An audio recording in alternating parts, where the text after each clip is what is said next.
Hey everyone, welcome to Atlas Gaming. I release content every day, and today we're playing Subnautica. It's my favorite game of all time. I'll say it over and over. It feels good. But we're continuing our playthrough here. Got some water and stuff. But we're gonna go back over here to the base. So Beacon 1 is our base. Let's actually go like this. Let's look at our beacon manager. We've got a beacon manager. Beacon 1. We're gonna change the color to orange. Make it distinguishable just as the base.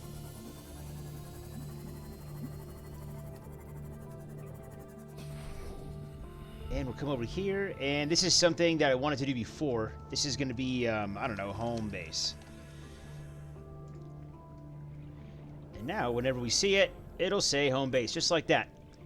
Pretty cool. I like it. I mean, it's small, but it's nice. It's, It makes gameplay easier, more enjoyable, because then you're not trying to remember, because after a while you have like 10 or 12 beacons or whatever, and you're trying to like mark all these interesting things, or like resource locations or whatever, and then, it's nice to be able to identify them more easily than having to remember what number is what. But let's go here, and we're going to build a fabricator.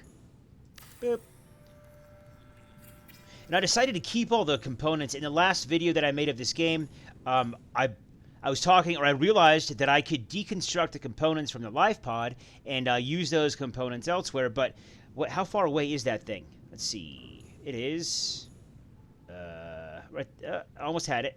456 meters away. It's not that far, but if I can avoid traveling that far to make something, then I will. So my point is, I'm going to keep all those over there, or all those components over there, so that we can use them if we want to. Like the radio, especially. There's a message over there. We're going to go check that out. But first, okay, this is something in the game. In the last video, we got a message from LifePod 6. They had like a celebrity on board or something. I don't know. VIP, I think, is what they said. So, transmission origin approximately 400 meters west-northwest of LifePod 4's last known location. I'm pretty sure we already got to LifePod 6 and checked it out, but anyway, that's how that works. So, sometimes the coordinates will be corrupted in the data transmission. So when you check your message, you'll hear the voice recording and then the onboard computer of, LifePod. Just like whatever, the lady who talks to you through the computer system, she'll tell you, approximate coordinates recorded. And so you go here to codes and clues, and you bring this up, you read this description, and then you go find it. It's kind of fun. Kind of. Sometimes it's a real hassle, though. So we're going to go back and go back to our life pod. Please hold.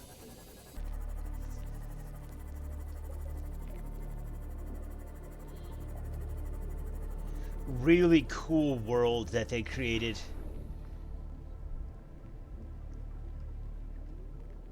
This aquatic world, I've never played a game like this before. A lot of games I like a lot just because they're unique. They have really good gameplay and like a one-of-a-kind idea, or something that I haven't experienced before. And so even though they might not be a AAA release and have all the production quality graphics and a team of 30 developers making it, they had an idea and they were able to execute good enough on their idea to make it playable, to manifest their idea into a bunch of code that made a game, and then we can play it. And so this game, I think, totally nailed that one-of-a-kind unique thing that I like, and also executed on kind of like the AAA production quality. But let's listen to this message. This is Sunbeam. You know Aurora. We're from a little transgov on the far side of Andromeda, and we have a saying there. There's no bad without the good, no good without the bad. Oh, let's hear it. Sounds Yes. Like you tasted a bunch of the former, but that only means you're overdue a whole lot of the latter. Might just be we're in. We're scanning for somewhere to park. We'll be in touch when we find it. Sunbeam out. Sunbeam out. Nice. Okay. Good to know. I guess we'll just we're not going to stand by and just wait for him. We're going to go over here. And we're going to go to dry land. What do we have in our inventory right now? It is somewhat empty. Empty enough to maybe pick up some valuable things. I told myself at the beginning of this playthrough I wasn't going to hoard It's pretty easy for me to get like lost in open world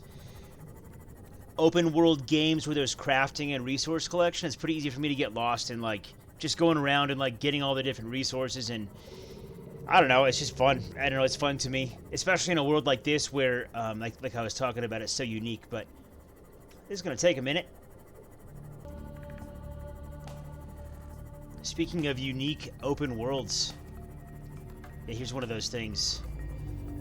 I don't even know what they're called, I forget. But they usually have barnacles, which have metals that are valuable. What's that little plant doing? Hey guy, I see you there freaking out.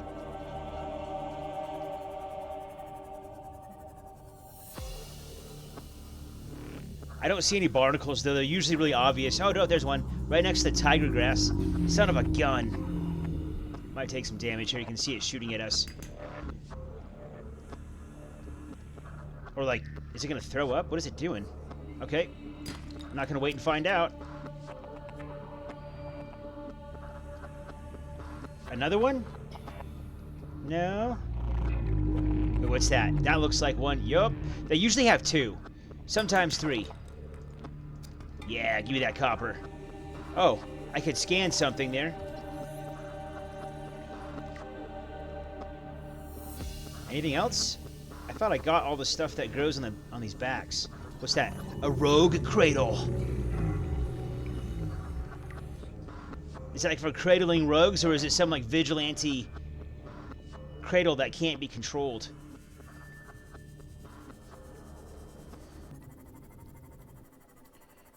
Okay. this Okay, this is part of why I like this game so much. I mentioned, I think, like in the video where I was like, man, this is my favorite game of all time, and here's why. This is part of the reason why. So we're going, and so we're looking for dry land, right? That's going to be above the water. So we could stay at this depth. Could stay, you know, right at the surface and probably be safe all the way. Oh, look at the fog bank. That's how you know it's dry land, because the fog bank hides it. But, or the shelf drops away. And so going down here to explore this, which we could, we're not really going to right now.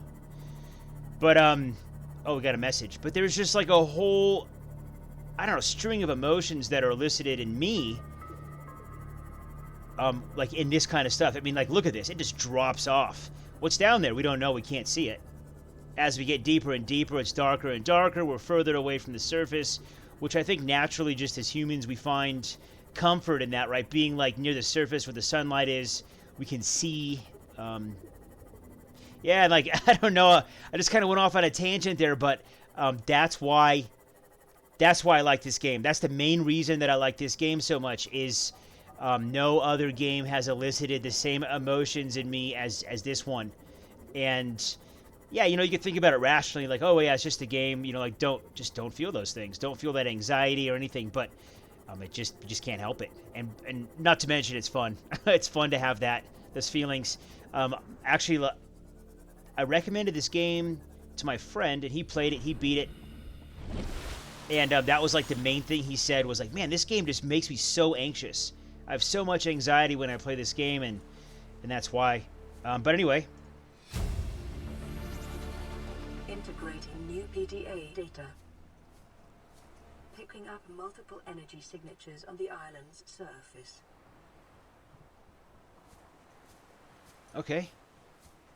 Anything else you want to tell me about those energy signatures, or we're just gonna be left to wander around? Okay, that's what we will do. Data bank, rendezvous voice log. Let's hear it. We have to board the Aurora, repair the long-range comms, make contact with the other survivors. We can't be the only two that made it. Those are not the orders the captain gave me, and they are not the orders I'm giving you. This isn't chain of command, it's survival. My obligations as acting commander don't turn on their convenience. Get out of the water. If I get into trouble, I'll send you my coordinates. I can't let you go alone. Then come with me. You don't leave me much choice. Received emergency transmission from Second Officer Keane, 2 hours after last activity. Rendezvous was a failure. Intercepted a transmission from Altera HQ. Seems they sent a data package to the Aurora. We were intercepted by a Leviathan-class Predator before we could reach the ship. Consider the CTO and I lost at sea. Be safe. Keen. Out.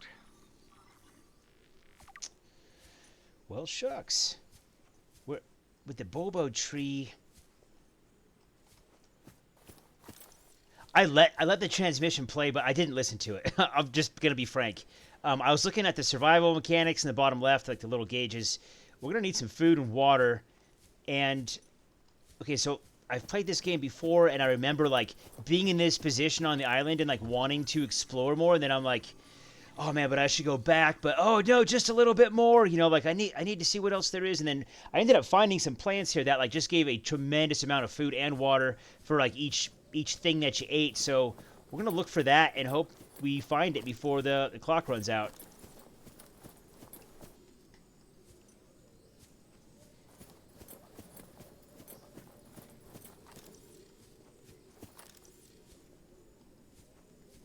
Well, that's cool. Alien Arch. We'll read about that later. This is what I mean, like, you get lost in the... This is a death trap right here, but you get lost in the exploration in this game. And that's...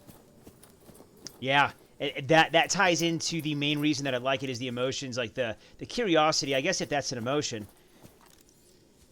But the curiosity that I feel when I play this game, just like searching around... Oh, pick up Speckled Rattler. Can we eat it? I don't think this is the thing. It's not the thing. I don't want it right now, game. Okay. Starting to get dark. There we go. These are planters. Yeah. Uh-huh. Give me them marble melons. Okay. I think... Yeah, +7. Decent. Decent. +14. Even more decent. There we go. So now we have ensured our sustainability... Sustainable survivability on this landmass. Exterior grow bed. Blueprint. Nice. Chinese potato plant? Acquired. Okay. Oh, no, it's just one potato. Let's see what that does for us. Here... No, inventory. There it is. Not great. Better than nothing. I hope they're not, like, contaminated or riddled with some kind of, like, bacteria that's gonna kill me. Yeah, marble melon. Those are the best, I think. I thought there was one more, though, that just gave, like, a ton of water. I thought it was the Bilbo things. The Bilbo... the Bilbo things. Like those, Bilbo trees, I think? There we go. A little overcharged on food. Pretty comfortable with water. Let's... I'm pretty bummed out that the lights went out. Sun went down. Let's keep going.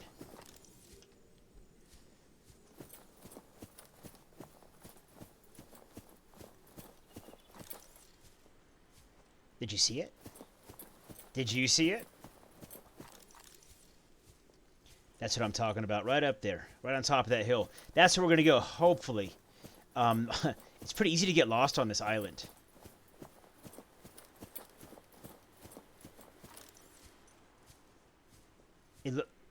Oh, no, see that down there? Man, I wish it weren't dark right now, but see that down there? So we have that thing up there to explore, and these, I mean, like, they're man-made structures, right, obviously. And we have this thing down here to explore. We're going to do it in the next one, though. I'm going to call this one here. This game's called Subnautica, and you've been watching Atlas Gaming. Thank you very much for doing that. By the way, oh, there's a crab. Not good. I hear chittering. We'll see you in the next one.